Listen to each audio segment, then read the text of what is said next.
What's going on there, guys? My name is Matt, or Chewy as most of you will know me as, and in this month's Thrustmaster sponsored video, you find us in the PMDG Boeing 737-700, which is hopefully shortly to be released in Microsoft Flight Simulator.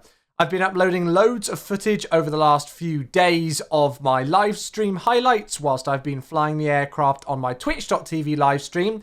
And today we're going to have a look at my settings profile within Microsoft Flight Simulator, which will hopefully give you all a good idea as to how everything looks and what profiles I've got set up for all of the settings. Okay, so no flying the aircraft today. Ignore the position that I am in the simulator, but you can see I've got the live view of the Thrustmaster TCA Yoke here, and it's corresponding with things that I do inside the simulator. So we're not going to be having much of a look at the actual flight deck today, but more so through the settings menu. So let's go and have a look at that. So I'll hit escape and go to the control options page first. And let's, of course, make sure to start off with that we've got the right piece of hardware selected, which is the TCA Boeing Yoke. There it is. So in terms of the different profiles, we've only got these five different sections that I've got things selected for. And to be honest with you, I don't even use all of these. So camera mode, we've got cockpit camera stuff here, so I can press certain buttons to reset my cockpit view, which is this kind of autopilot disconnect switch here over on the top right hand side. I don't really bother with much of that. We've also got the hat switch over on the left hand side to do the pilot positioning, and the quick view options as well here you've got.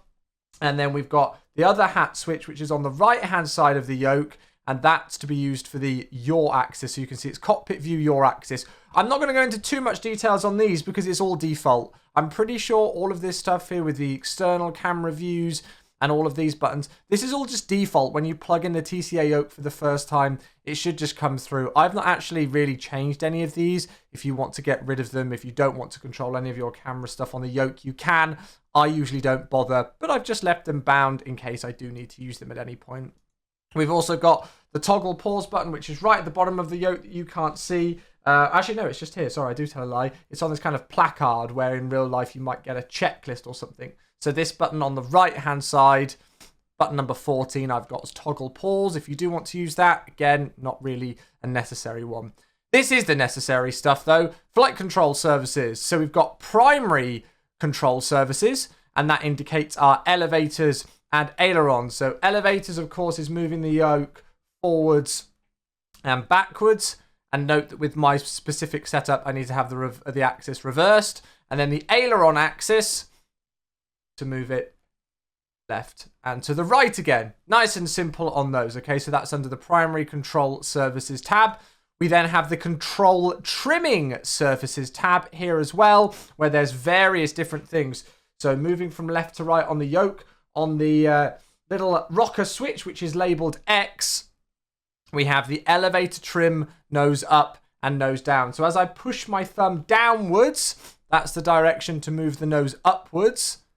And then as I push my thumb upwards, it's to push the nose downwards. So elevator trim down. There's nothing on the rocker switch for Y. And then over on the rocker switches on the right-hand side of the yoke, A and B, you've got A for aileron trim right and aileron trim left. And then B, which is the lower one, for rudder trim right and rudder trim left. And these all work in the aircraft. I mean, if I go back into the simulator now, sorry that there's no audio. If I start moving the rudder trim to the left, you can see down here on the right hand side that we've got the rudder trim moving left and right there. And then if I do the elevator trim, you can see that my yoke is now moving left and to the right again. Okay, so these are pretty accurate. It's good fun to have these kind of in there. And I mean, hopefully you don't ever have to really use your elevator and rudder trim. You're only in a bad scenario, really, I guess, where you would use them. But there you go. You can put them in there. Then we've got toggle autopilot master. This is a nice one. So I use the left button to the left of those X and Y rocker switches for my autopilot disconnect because I use my left hand.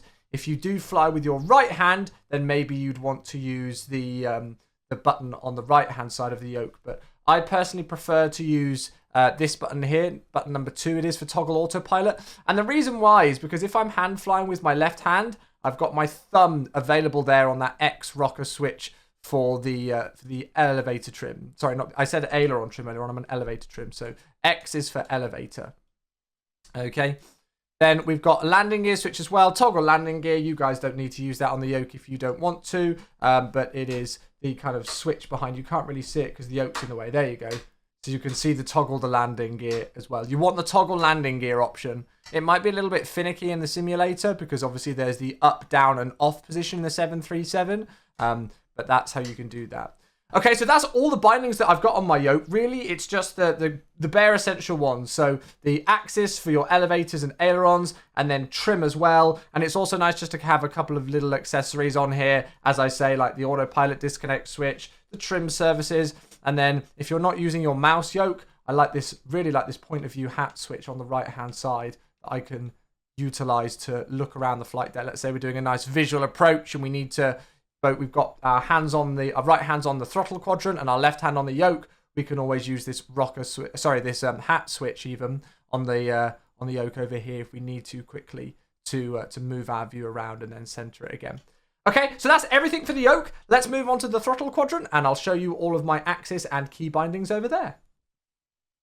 Right then, so here we have the Thrustmaster TCA Boeing throttle quadrant, and as you can see, I've actually got two of them set up. So normally when you buy the whole Boeing Yoke pack, you get just one of these throttle quadrants with 3 lever slots. I've got 6 here because, hey, overkill, why not, right? Why not? It's perfect for the 747 when we eventually get to fly that in MSFS and everything. So I've got a selection of things here. We've got the speed brake lever over on the left-hand side. I've got 4 throttle quadrants, levers, and then on the right-hand side, I've got the flap lever, and then all of the buttons and everything underneath. Now, one thing that's really important if you do have the 2 quadrant setup is on the front face here, you might be able to see it on the camera, there's actually a little switch that says engine number 1 and 2 and 3 and 4. So obviously on the quadrant on the left, you want engine number 1 and 2. And if you want engine number 3 and 4 on the right, you need to select it to 3 and 4. So you'll just see a little toggle switch there. Okay. Most of you will probably just have the 1 throttle quadrant. And honestly, your setup in the menu here for this aircraft is going to completely depend on how you want to do things. So you can have a speed brake lever and then 2 thrust levers.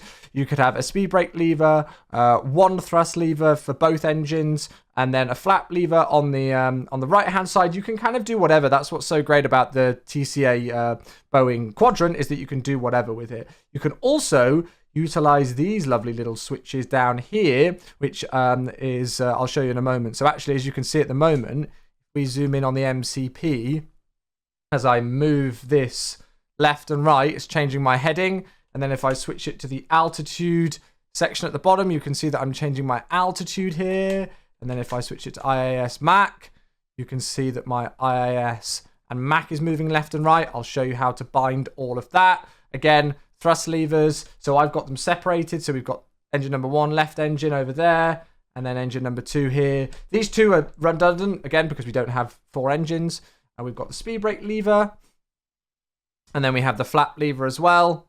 And then one other thing that I've done is you can bind these black buttons. So for example, I've got this black button in the bottom left-hand corner for parking brake, and you can bind these to whatever you want. So let's go back in the menu again. Let's go and have a look and see what we've got. Back into control options. And then we'll go and find TCA Quadrant Boeing 1 and 2. You'll also notice that in MSFS, it nicely separates them. So we've got 1 and 2 and then 3 and 4. It won't separate them if you do not do the switch panel on the bottom that I mentioned earlier on.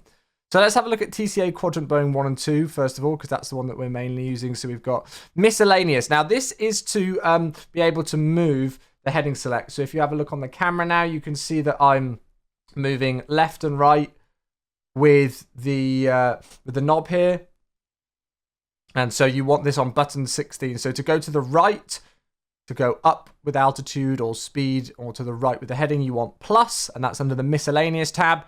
And then to lower your altitude or lower your airspeed or turn to the left, it's number 15. Okay, so that's under miscellaneous, plus, and minus.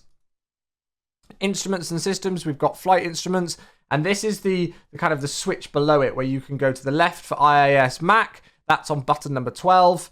And then to move it to the center, it's the select heading bug. And then move it all the way to the right. and that is to select the altitude bug. Okay, so that's under Instruments and Systems, and then the Flight Instruments tab. So select airspeed, number 12, heading number 13, and then button number 14 is altitude. Okay, so these all link up together with this section here, and that's how I'm able to manipulate those dials on the MCP nicely with this. It's a really cool system. I love being able to use this. It's really, really, really helpful. We've got flight control services next and secondary control services. We've got the spoiler axis, obviously, over here on the left-hand side. Nice and simple.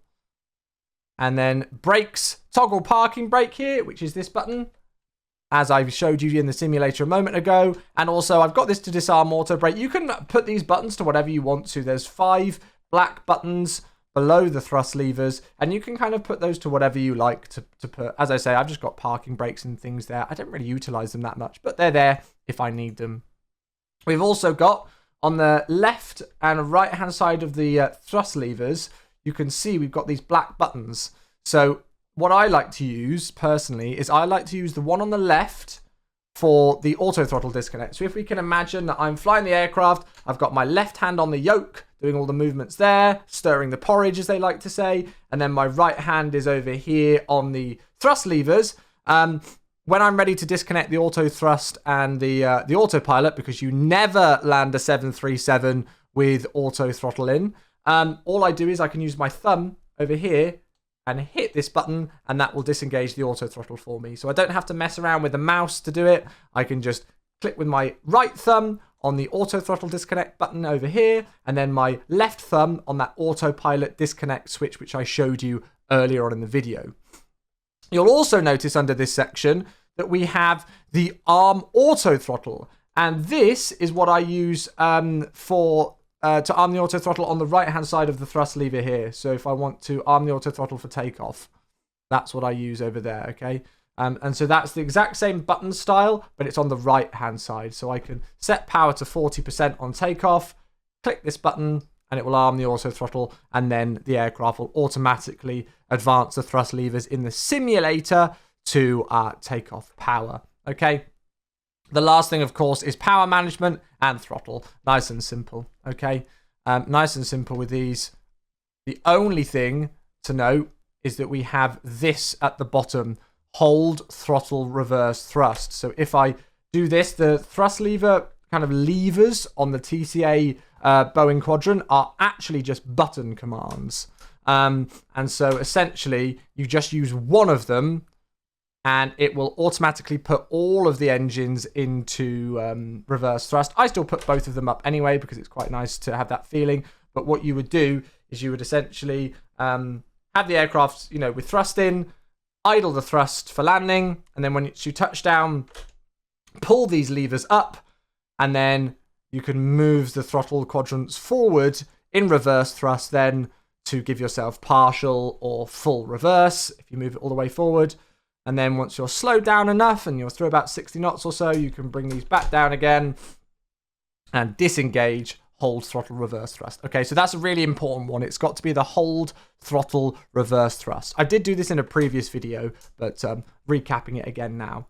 Okay, then on TCA Quadrant Boeing 3 and 4, I've simply really, the one that's important for you here, ignore all of these, I've not done them, is the flaps. Okay, so over on the right-hand side. And it's just under secondary control services and the flaps axis.